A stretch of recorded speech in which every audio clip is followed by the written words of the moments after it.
Hi guys, Kittlegix here, bringing you some more of our Southampton career mode. We're going to kick this episode off with an away trip here at Turf Moor to face a Burnley side that are going to be fighting for their lives, so it will be a tough one. Here are the sides. This is the Burnley lineup. Gareth McCauley starts with Jason Shackle as the centre-backs. George Boyd starts with Scott Arfield in the wide positions. Danny Ings is the sole striker today. Here's the Southampton team for you.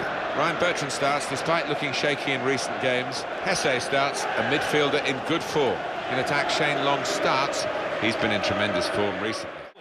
So the first chance of this game really comes from a free kick. Dusan Tadic has been disappointing for us, as you know, forcing a save from Matt Gilks. Then we come forward again, Tadic lifting the ball over the top, Jesse Rodriguez going down the left before, putting it inside to Shane Long, and some brave goalkeeping again prevents us taking the lead.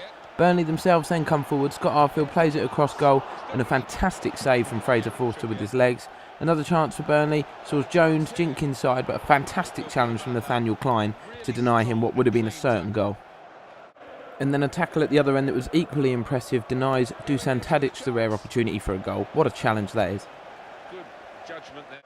We move into the second half then, still looking to find the breakthrough. Alvaro Vidillo, the man we signed from Real Betis, on a run down the right hand side, as he so often does, tries to fire it across goal, but it's another good save. Then there was a bit of an extended spell of pressure from the home side. Here you can see him fire just inches wide. I thought that was in fast motion, to be honest. And then a couple of balls into the box. The first one, the header going wide, wasn't a great header. The second one is the best chance here. Great ball into the back stick, and Taylor meets it. Somehow manages to head over from just 3 yards. We then decided to make a double change. Munir and Harrison Reed coming on just to try and freshen things up. Here we do go forward here. Shane Long scored several goals, and that shot was not too far away from around 25 yards. And then Hesse here with some absolutely great footwork, goes past one, past two. Ball then finds Munir, but his shot is blocked. And we continue to be a threat from attacking corners. We've scored a lot of goals from them this year. This time Hesse whips the ball out swinging corner. Shane Long beats the keeper to the ball. He was really caught in no man's land. And Shane Long grabs another goal. Surely on course for the golden boot as we approach Christmas. You can see here the outswinging corner. He has the keeper caught in two minds, but once he's committed he can't really backtrack, and he doesn't get his fist to the ball. Shane Long puts us 1-0 up. Alvaro Vidillo then this time decides to cut the ball back all the way to Hesse. This is fantastic technique. His left-footed first-time shot very nearly found its way into the roof of the net, but it was another good save. Just look at the technique on the replay here. Very well controlled strike. Thought it was going to be two. But that is how the game ended, so another vital 3 points. Goal from Shane Long, as usual. We're having a look at the ratings here. Fraser Forster got an 8, I'm not really sure what for, he didn't make too many saves. Shane Long and Hesse both with a performance above 7, so that was impressive. Then, last game before Christmas, we welcome Everton to St Mary's. Now, we knew this was going to be a tough one. Here are the sides. Here's the Southampton team for you. Kobe Alderweireld starts. He's back from suspension. Victor Wanyama starts. His suspension is over. In attack, Shane Long starts. He's been in tremendous form recently. Everton have made one change. Tim Howard starts in goal. Tony Hibbert replaces Seamus Coleman, who's suspended. Aaron Lennon starts with Kevin Morales in the wide positions. André-Pierre Gignac is the main striker today. So we weren't sure what to expect from this game. Everton are one of those sides that can beat anybody on their day. But then again, so have we this season. We've been in some great form, but a nightmare piece of goalkeeping from the usually reliable Fraser Forster palms the ball straight to the feet of Kevin Morales, who is never going to miss an opportunity like that. And as we look at the replay, I'm not sure what he was doing. Bit of a rush of blood to the head. If he'd have left it, it probably wouldn't have gone in. But things went from bad to worse. Great bit of footwork again from that man Morales. The save from Forster this time is not enough, as Morales laps up the rebound to make it 2-0 inside 20 minutes.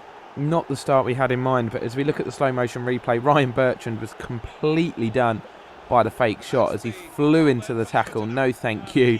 There's the save from Forster, and there's the rebound from Morales. We looked for an instant response then just after the 20-minute mark. This man Alvaro Vidillo, we know he's pacey, we know he's tricky. He does this so often, and this time again he fails to find the finish going across goal. He hasn't actually scored for us yet, which I found very surprising. Great chance for Everton then to make it 3. Kevin Morales for the hat-trick. Great save, I thought, in fast motion from Fraser Forster. But as we look at the slow motion replay, credit to Toby Alderweireld. Look at this for a piece of defending. Denies the Everton man his hat-trick. And then just before half-time, Hesse with a great bit of skill. Pass 1, pass 2, pass 3. Can't quite get the shot off. Everton get the ball away. So then we go into the second half then. looking to get a goal back immediately. The opposite happens. Stephen Naismith, 3-0 to Everton, completely caught cold as we come out for the restart.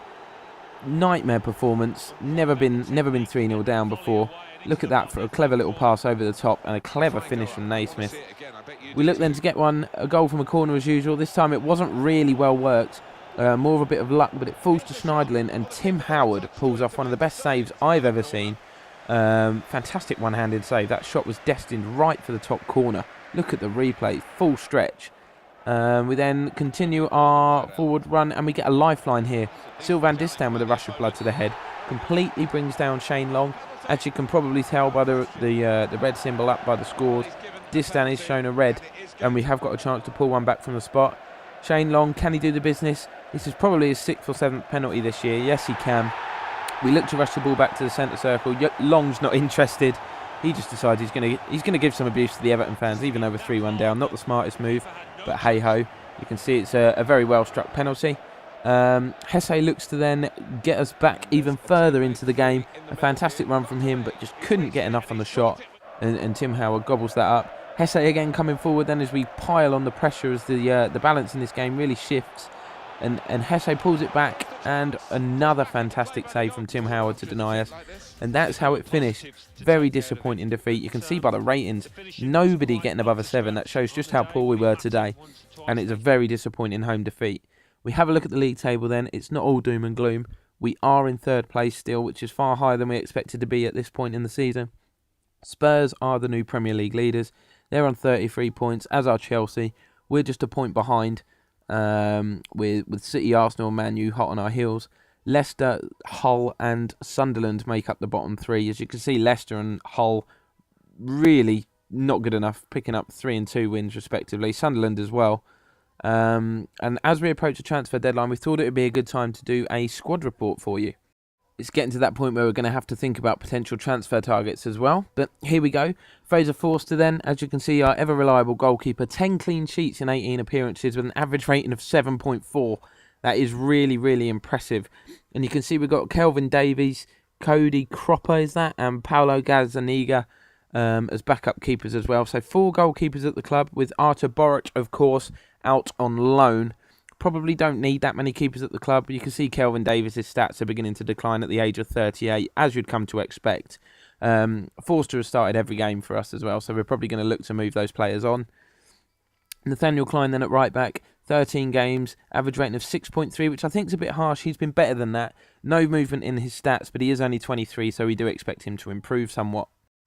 Then it's on to Captain Fantastic, Jose Fonte. Great season so far. Just the 1 goal, but 10 clean sheets. He's playing in the heart of that back 4. His stats, his overall has decreased by 1. He is at the age of 31 though, so you would expect his stats to decline. We probably are going to sell him on at the end of the season. Bit of a shame because he's been fantastic for us, but what can you do? Toby Alderweireld then on loan from Atletico Madrid. 14 appearances for us. Disciplinary record not great. No movement in his stats. Probably not going to look to sign him on a permanent. Maya Yoshida then, this surprised me. His technical stats are improving, even though he hasn't played that many games, and his overall has gone up by 2 to 73 as well. Probably going to look to use him a bit more in the latter stages of the season, just the 5 appearances so far. And then I think we have a look at young Jason McCarthy, yet to play a game for us. His overall's gone up by 2. His technical stats, as the youngsters do grow rapidly. Florin Gardos as well, yet to make an appearance for us. Probably a player we're going to look to move on. And as you can see, several players out on loan. But then Ryan Bertrand, he's actually at the club permanently on here. Very, very well done, FIFA. They've got that a little bit wrong. He's been fantastic for us. No movement in his stats. Matty Target, he's played a few games for us. His overall's gone up by 2. He does play for Southampton a fair amount in real life when Bertrand was suspended, and he put in some good performances as well. So he's one for the future. Victor Wanyama, only 23, which is surprising. His overall's gone up by 1. As you can see, his mental stats are improving. 15 games for us, covering right-back position as well in some of those. And as we go further down, Morgan Schneiderlin, his overall's gone up by 1, just 25 years of age. Technical stats are constantly improving. He's been fantastic for us so far this season. He kind of goes unnoticed in the midfield, but without him, we are a different side. And then the stat here, William Carvalho, his overall's gone up by 2. His technical stats are improving, but look at his record. 9 games played, and in the 9 games he's played, we've kept 7 clean sheets. Just shows what an absolutely vital part of the team he is. And then we've got 19-year-old Harrison Reed. His overall's gone up by 2. He has played a few games for us. You can see both his technical and mental stats are improving as well, as the youngsters often do, as I've said already. Just 3 games so far, though. I thought he'd made a few more than that. We will look to use him later on in the season. Then Alvaro Video, the main man. You can see his physical stats. Look at that pace. Acceleration and sprint speed, both in the 90s now. Just 1.8 million we paid for him. His technical and mental stats are improving as well. This was the stat that surprised me, though. No goals. I thought he'd put a couple in for us. I know Shane Long's probably got 90% of our goals, but he's got 4 assists and an average rating of 6.5 from 18 games. That's not a bad return for a youngster. Just 20 years old. Overall has gone up by 3. So, superb stuff from him. As we scroll down then, Lloyd Isgrove hasn't played for us, but a youngster, so his stats are going up. Probably going to look to move him on. Not going to be needed. It's a bit of a shame. We're out the Carling Cup, otherwise he'd have probably got some games under his belt. As you can see, he's yet to play so far. And then James Ward-Prowse, his overall's gone up by 1. Only 20 years of age, already valued at 2.5 million. A couple of his technical stats are improving, but nothing drastic. 10 appearances for him, in which he's got 2 assists. Average rating of 6.1, which I think is slightly harsh, but what can you do about the average rating? Jake Flanagan, another youngster, again, his stats, his overall's going up as they do. Dominic Gape as well, another youngster, yet to play a game. I'm probably going to move some of these on. Jesse Rodriguez, on loan from Real Madrid, overall gone up +1. As you can see, his technical, physical and mental stats are improving as well. We would love to bring him in on a permanent basis in the summer. He has really been a key part of our attacking team. 5 goals, 3 assists in 17 appearances with an average rating of 7. That's probably going to be the highest in the team. Ayero Elia, on loan from Werder Bremen, hasn't really been used. 6 appearances, probably isn't going to be used. We will not look to bring him in on a permanent deal. We could probably end his loan early, but I don't think you can do that on FIFA, can you? Oh well, but when his loan's up, he won't be staying with us anyway. Josh Sims, another youngster, and then we move on to this man, Dusan Tadic. Very, very disappointed with him so far.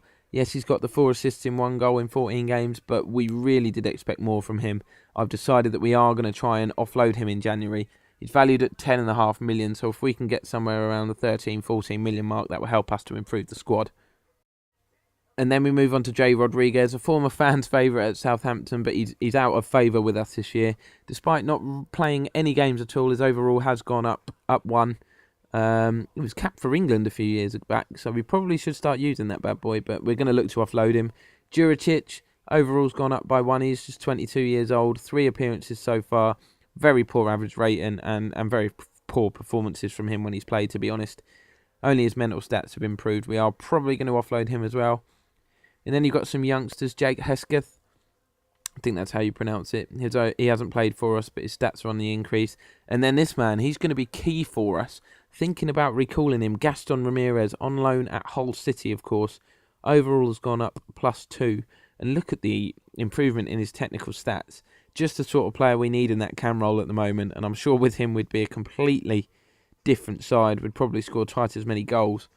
So we are going to look into bringing him back to the club. As you can see, 15 games for Hull in the Premier League. And then you've got this man, Munir. He made an explosive start to his Southampton career, scoring 2 goals early on, but they are the only 2 goals he's got. His overall has gone up. He is just 19 years of age, of course. Technical stats and mental stats both improving as well. At just 1.9 million, he is a player we'd like to bring in on a permanent deal. And then the goal machine, Shane Long. 14 goals in 17 games. Can't really ask for much more than that. His overall has gone up +1, so he's now 77 rated. And there has been some improvement in his technical stats as well. Because his ball control, volleys, long shots, we've seen him score a fantastic goal, especially the one at Hull. And shot power improving as well. So we're going to look to keep hold of him. Any bids come in for him, they're going to be rejected unless they offer some serious money. Another disappointment then, Graziano Pelle, just the 1 goal in 8 appearances. Probably not going to look to offload him because him and Shane Long are the only 2 real quality strikers that we have at the moment. But I don't think he's going to be good enough. So we are going to look to sign a backup in January. If any of you guys have any ideas of a backup striker that we can sign, don't forget our budget isn't great. But do leave your suggestions down in the comments below, and we'll see what we can do. Emmanuel Mayuka, he's come to me saying he doesn't play enough, and that he'd like to play some more games. So we are going to look into that, as he is very pacey. Then you've got Sadio Mane. I don't know quite how you pronounce it. I think it's Sadio Mane. Hasn't made many appearances for us at all, although he is a very useful player. As you can see now, we are going into the transfer window very shortly. So you're just going to see us list Florin Gardos, Jay Rodriguez and Dusan Tadic here. Hopefully raise some cash to bring in some players of our choice come January. So if you've got any suggestions, guys, please leave them in the comments below, and we'll do our best to bring them players in. That's going to bring the episode to a close. Thank you very much for watching. Hope you've enjoyed it. Make sure you drop the video a like and subscribe to the channel if you don't already. And we will see you again with another episode very shortly. Cheers, guys.